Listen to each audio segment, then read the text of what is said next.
Hello guys, how you doing? In this short video, I'm going to show you how to create and save custom lookup table in Adobe Photoshop.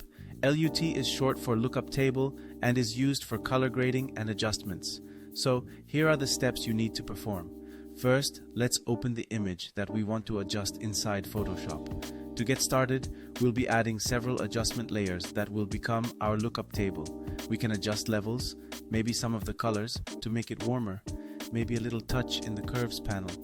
It doesn't matter how many adjustment layers you add, just be sure you are satisfied with the result.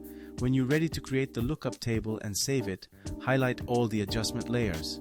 Go to the File menu and choose Export, then Color Lookup Tables. In the panel, you can leave the quality option at medium and check only the cube option. Choose the name of the file and where you would like to save it. Then just click Save to export it. Your custom lookup will have a LUT file extension.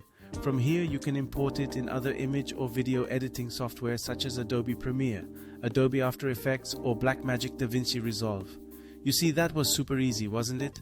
Let me know if you want a tutorial on specific topic or tool inside Photoshop. Don't forget to subscribe to this channel for more tips and tutorials. Peace.